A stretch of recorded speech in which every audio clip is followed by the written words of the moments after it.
私の名前は相良渚。30歳独身の私は実家を出て一人暮らしをしている。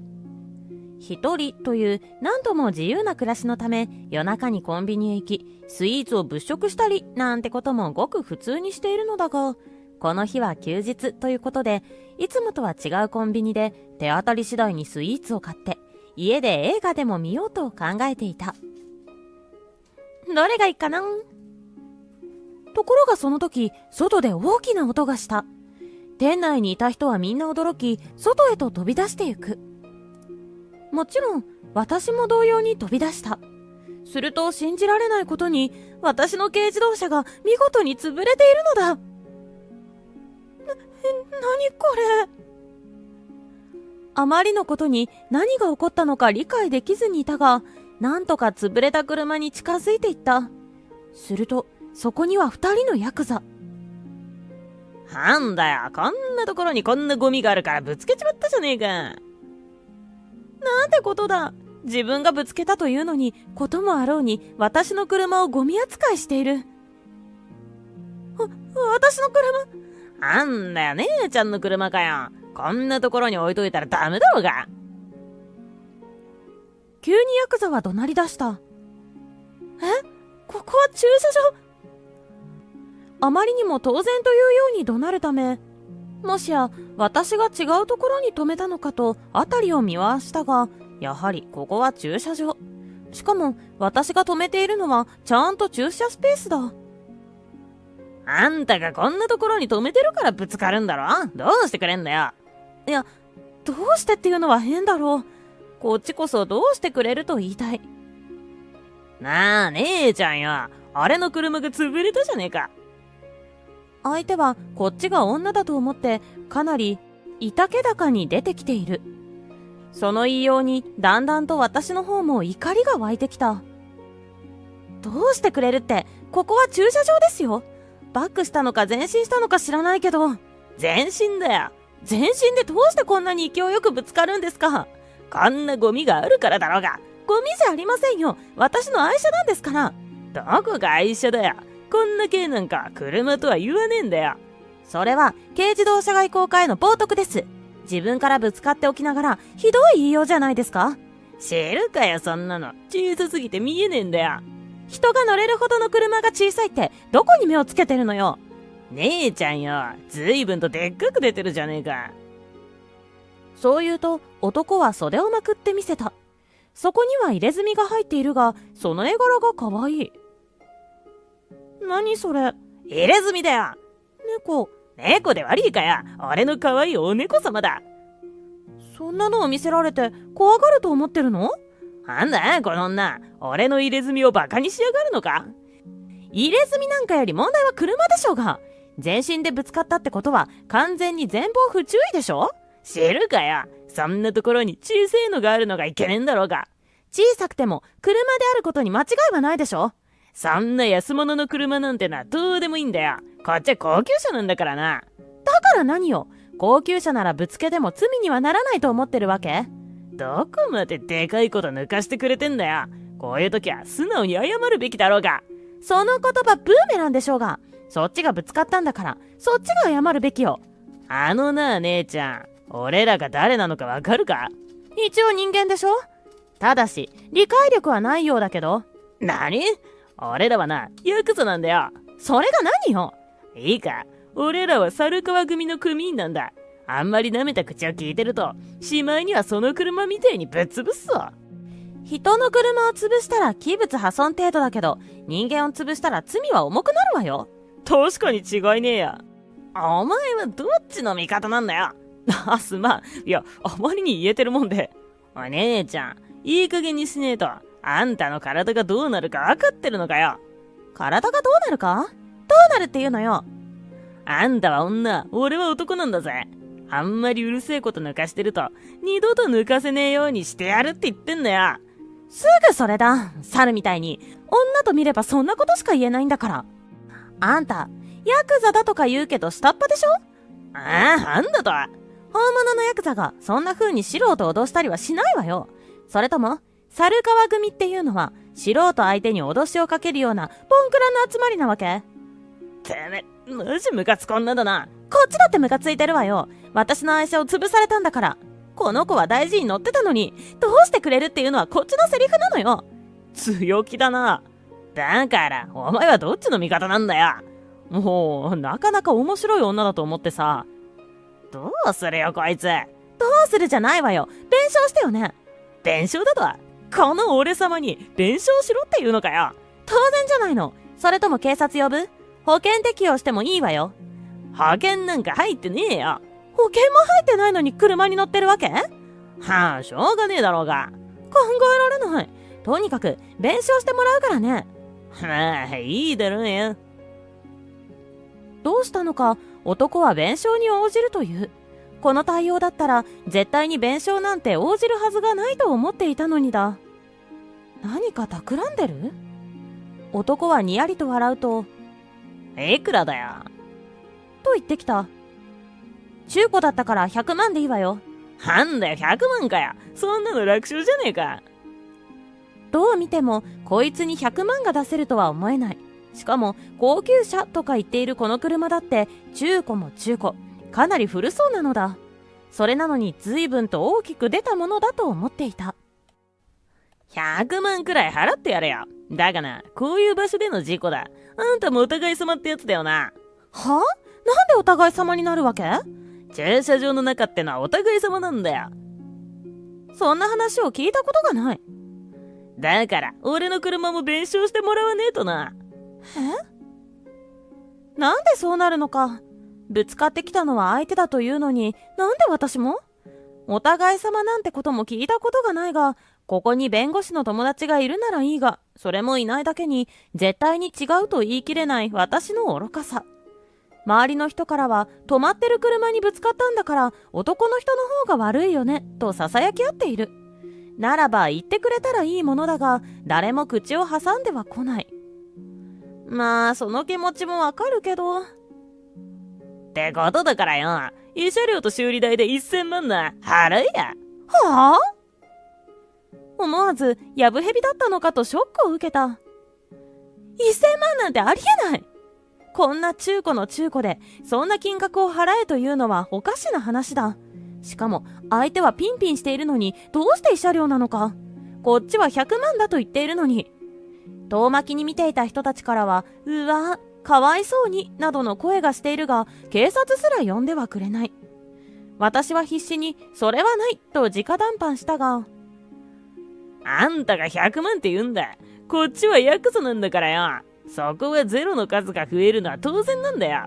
なんだそれ。さ、払ってもらうか？それとも、その体で払ってくれるのか？とうとう、胸ぐらをつかまれてしまった。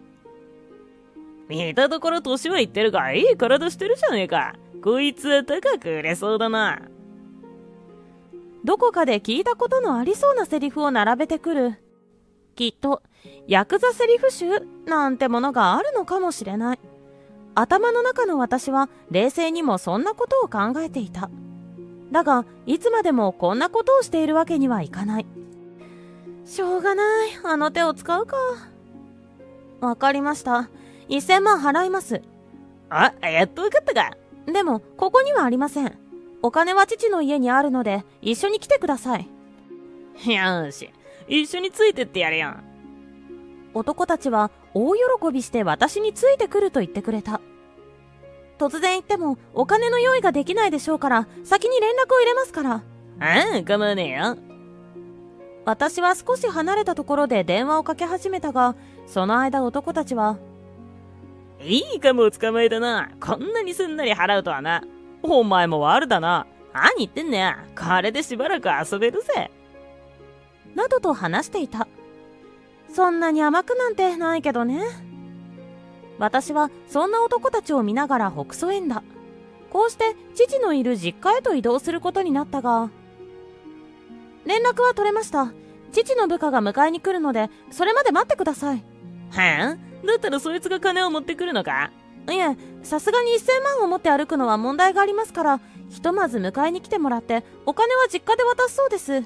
なるほどな。1000万ともなればそうだろうな。それに、父が謝罪したいとも言っていますから。はあ？ちゃんとした父ちゃんじゃねえか。ねえ、父はとてもちゃんとした人ですよ。しかし、1000万がポンと出せるってことは、あんたの実家っていうのは、よほどの金持ちなんだな。さあ、それはどうでしょうか。そんな話をしていると、黒塗りの車がやってきて、スーツの男が降りてきた。その姿はどこかの会社員という感じだ。お待たせいたしました。やってきたのは父の1の子分の後藤だった。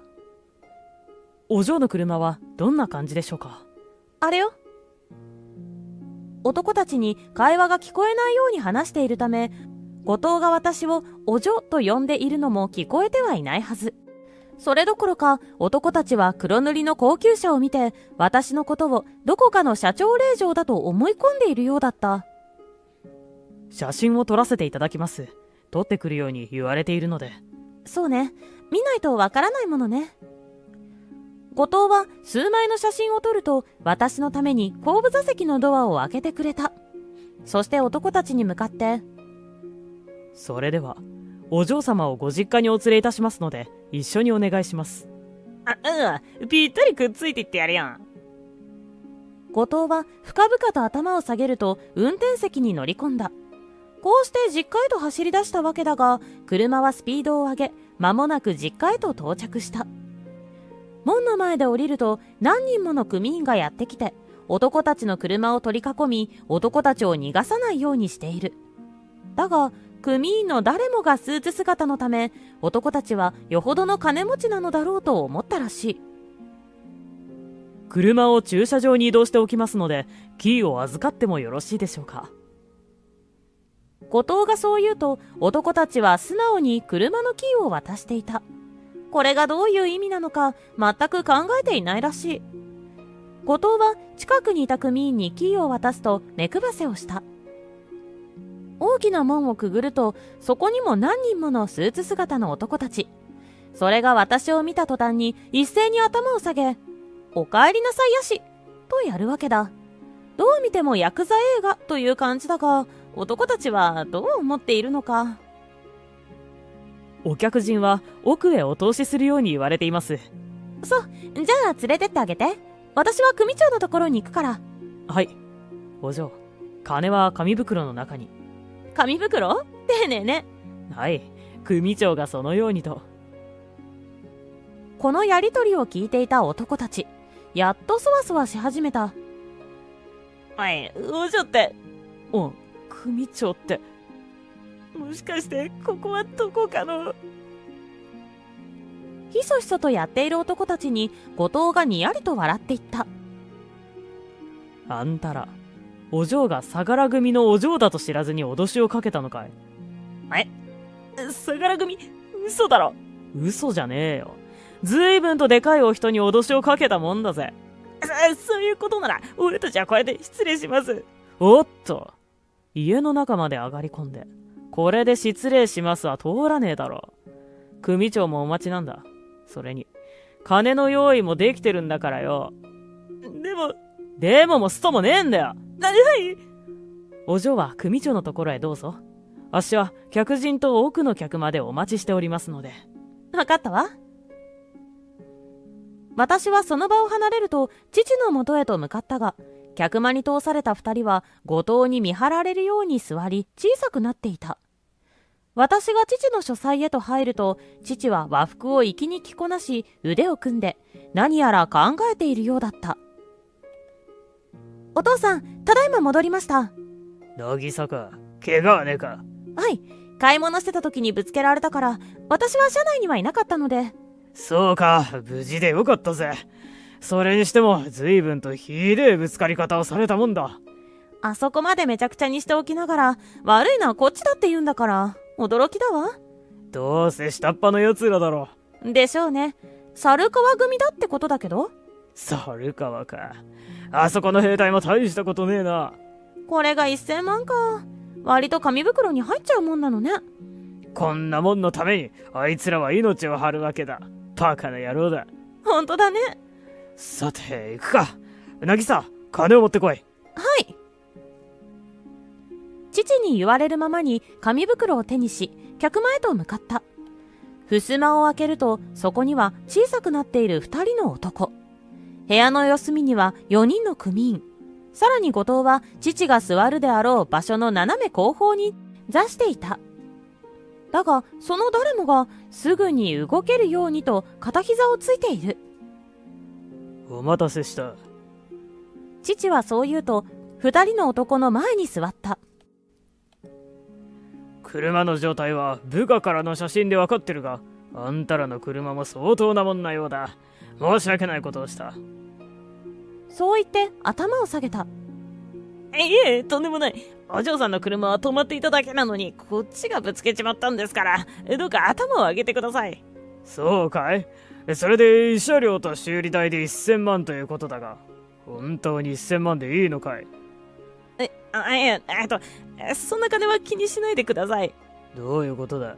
お嬢さんの車は止まっていただけなので、こっちがぶつかったわけですから。だが、あんたらは娘に金を請求したんだよな。請求されてもいないものを、娘が俺に言ってくるはずはねえや。確かにあの時は頭に血が上って請求しちまいましたが、よくよく考えればこっちが悪いわけでして。今さらそんなこと言われても困るぜ。何しろ、こうして金は用意してあるんだ。受け取ってもらわねえと、相良組の名に傷がつくってもんだ。私は紙袋を目の前に置き、男の前に滑らせた。いや、本当にもう。何が本当になんだろうな。男が一度請求したものだ。もらう権利があんたらにはあるだろう。ですが。なんだい。自分たちで請求したのに、いざ相良組だと分かったらいらねえってのかい。父はギロッと2人を睨みつけた。こうなると蛇に睨まれたカエル状態だ。いや、そういうわけじゃん。だったらもらっていきなよ。俺としても一度出したものを引っ込めるなんざ、そんな耳っちい真似はできねえや。そうですか？では、いただかせていただきまして。男はそう言うと紙袋に手をかけた。そうしてくれ。渡すものを渡さねえんじゃ目覚めが悪くていけねえや。さすがは相良組の組長さんですね。聞きしに勝る太っ腹の男だ。男たちは父の対応に安堵したのか、そう言って笑った。しかしな、まさかあんたらが猿川の組員とはな。猿川には随分と世話になってるんだ。そうなんですか？そりゃあいろいろとよ。そういうことだったんですね。男たちは父の言葉の裏を全く読んでいないらしく、笑っているが、父が言っている言葉にはちゃんと裏がある。そんなこともわからずによくもこんなことができたものだ。では俺らはこれで失礼します。そうかい。気をつけて帰りなよ。命ってのは一つしかねえからな。そうですよね。2人が玄関から出て駐車場へと向かう。その後ろを私と父もついていった。何せここからが今回の本番なのだから、ついていかないわけにはいかないだろう。駐車場に着くと男たちは愕然とした。何しろ男の車はボコボコにされ、どう考えてもスクラップ同然なのだから。どうして？なんだこれ。おやおや、こいつは大変なことになってら。どうも悪ガキどもがいたずらしたようだな。いたずらって？止まってる車でもこんなことがあるのは娘の車でも分かってることだ。止まってるだけで車をぶつけられて大金を請求される世の中だからな。まあしょうがねえだろうよ。そういうことだったのか。これじゃ帰るのも大変だろ。うちの車で送って行ってやるよ。いえ歩いて帰りますから、車は後で取りに来させますんで。そうはいかねえや。何せうちの大事な客人じゃねえか。しかもそんな大金を持ってるんだ。どこの誰に襲われるかもわからねえだろ。それはそうですが、心配はいらねえや。うちにはワゴン車もあるから、あんたらを乗せるくらい造作もねえ。それに猿川の組長とも久しぶりに会いてえからな。そうか。おい、相良の組長はうちの組長には世話になってるって言ってたじゃないか。ということなら心配はいらねえんじゃねえのか。そうか。俺らには下手に手出しはできねえってことか。そういうことだ。じゃあお言葉に甘えさせていただきます。よし、おい、ワゴン車を出せ。私も行く。久しぶりに猿川の組長さんに挨拶もしたいし、何せ私の車をやられたんだから。それもそうだな。猿川組の事務所に着くと、父は2人の男を先頭に猿川の組長の前に進み出た。組長は戻りました。相良の組長さんが挨拶がしたいということです。男は胸を張ってそう言ったが、父を見た猿川組長は思わず立ち上がり、90度に腰を折った。これは相良の組長、お世話になっております。するとその場にいた幹部連中も一斉に腰を折り、お疲れ様ですと声を上げた。どうぞどうぞ、お嬢さんもご一緒とは今日はどういうご用でしょうか。おい、お嬢さんにケーキ買ってこい。私までついてきたことで、これはただ事ではないと思ったのか、猿川の組長は大慌てだ。それを見た男たちはどういうことなのかと呆然としていた。相良さん、どうぞお座りください。それで今日は？あの二人だが、俺の娘の車にぶつかってきやがってな。まあこれを見てくれ。そう言うとスマホに出された写真を見せた。それは私の車と男たちの車。娘はコンビニで買い物をしていたから無事だったが、これで車の中にいたら今頃はあの世に行っちまってただろうよ。確かにその通りですね。その反対にそいつらの車は前面が潰れちゃいるが、そこまでは問題はねえや。はい。それなのに娘に1000万の請求してきやがった。それはどうして？慰謝料と修理代だってよ。請求されたものは払うしかねえだろう。どう考えても本来なら払うのはそいつらの方だと思うがね。何せ娘が脅されたんで払うと言っちまったんだからよ。そういうことでしたか。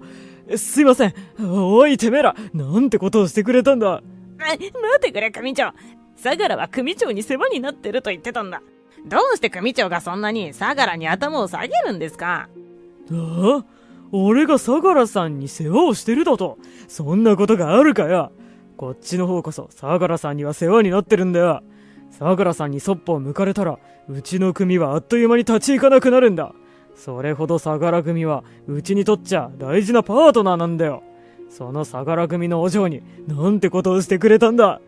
嘘だろ。嘘や冗談でこんなことを言えるか。組長さん、私胸ぐらつかまれて体で払えって脅されたんですよ。民衆の前でね。そりゃもう恥ずかしくて。そんなことを。てめえら。おい、こいつはボコボコにしろ。猿川組長がそう言うと、部下たちが一斉に部屋の隅にあった棍棒で男たちの体を叩き始めた。男たちが悲鳴を上げると、うるせえと言われ、また殴られるという負の連鎖。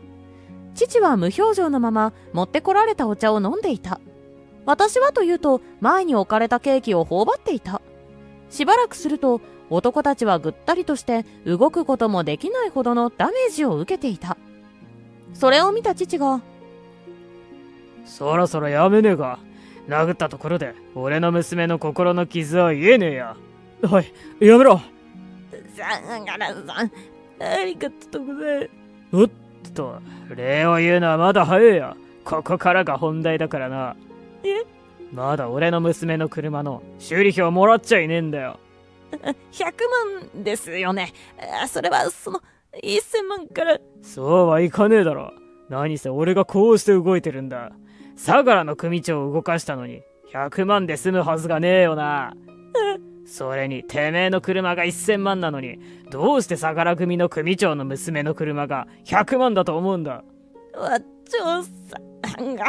娘がどう言ったかじゃねえんだよ。娘との話でケリがついてるうちはよかったが、俺がこうして出てきてるんだ。そうなりゃゼロの数が増えるのは当然だろうが。ということは、返す。1000万は返すから。そんなものはいらねえや。一度渡したものを返してもらっても意味がねえだろうがよ。じゃあ、1億だな。ああ、当然だろ。てめえのような下っ端が1000万なんだ。組長の俺がその倍じゃ、俺のメンツが立たねえや。だから一人1億。それが妥当ってやつだろうぜ。そんな金ねえよ。ねえじゃねえんだよ。相良さんがそうおっしゃってるんだ。借り手でも払うのが筋だ。借りるって。俺が金貸しを呼んでやるから、一人1億ずつ借りて相良組長にもらってもらうんだ。猿川組長はそう言うと、すぐにスマホを取り出し電話をかけ始めた。話し終わると間もなくやってきたのは白髪の男だった。お待たせいたしました。清流金融の金田でございます。この度はお電話いただきましてありがとうございます。金田さん、こいつらに1億ずつ貸してやってくれ。それでその金を相良組長の口座に入れてくれ。はい、かしこまりました。では送金処理をしている間にお二人には借用書にサインをお願いしますよ。そう言うと同行してきた部下にスマホで送金処理をさせている間に、金田は書類を出して二人にサインをさせ始めた。そちらのサインが終わりましたら、こちらの保険の加入申込書にもお願いしますね。なんで保険？ごちゃごちゃ言うな。金田さんの言った通りにやるんだ。はい。おや、送金処理が終わったようですね。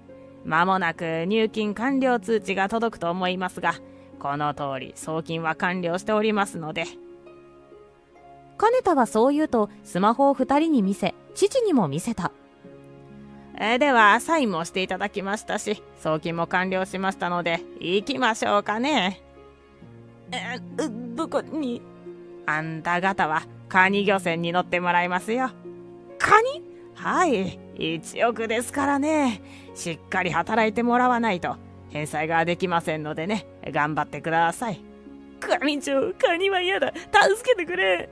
マグロもありますが、そっちにしますか？いいからさっさと連れて行ってくれ。カニもマグロも同じようなもんだろ。そうですね。では参りましょう。おい、そいつらを連れて行け。金田がそう言うと二人の部下は立てない男たちを引っ張って連れて行ってしまった。あれから私の車は新車となった。さすがに乗っていなかったからよかったが、あれで乗っていたら大変なことになっていたと父はかなり心配になったらしい。そこで今度は乗用車でもかなり頑丈な特注品にしろということになった。おかげで装甲車ばりの頑丈さだ。これって女性が乗るような車じゃないと思うんだけど。何を言ってるんだ。それに私は K が好きなのよ。 K に乗ってまたぶつけられたらどうするんだ。次は命がないかもしれないだろう。それは運だから。運で済むのはお前だけだ。親は運が悪かったじゃ済まされないんだぞ。少しは母さんの気持ちも考えろ。確かに母は私の車が大破したと聞いたとき、あまりのことに気絶したという。しかも元気に戻ってきたというのに、それからもしばらく寝込んでいた。普段は気の強い人だというのに、私のこととなるとまるでダメらしい。それはわかるけど、ならばもっと可愛いデザインのにしてよ。あんな頑丈売りにしてるようなモデルは嫌よ。お前はどうしてそう頑固なんだ。お父さん譲りなんだからしょうがないでしょ。結局次の車が入ってくるまでの間、私と父は車のデザインで毎日のように喧嘩していた。ところがそれを諌めたのが幹部の後藤だった。お嬢、分かってくださいよ。組長がどれほど心配されているか。お父さんが心配？してるかもしれないけど、それなら私の気持ちを理解してくれてもいいじゃない？どんなに理解したくても親は心配なものなんじゃないですか。そんな風に心配してもらえるんだ。ありがたいことじゃないですか。それはそうだけど、俺なんざ誰も心配してくれる人がいないんですよ。それがどれほど寂しいか。それを思ったら車くらいいいじゃないですか。結婚したら自分の好きな車を買えばいいんですから。組長の娘である今は組長の父親としての気持ちを分かってくださいよ。そう言って何度も何度も私を説き伏せてきた。あまりに熱心なのとあまりに面倒なのとで、とうとう装甲車ばりに頑丈な車に乗ることにした。そして乗るたびに両親の愛情を感じている。ご覧いただきありがとうございました。あなたからのコメントお待ちしています。チャンネル登録と評価もよろしくお願いいたします。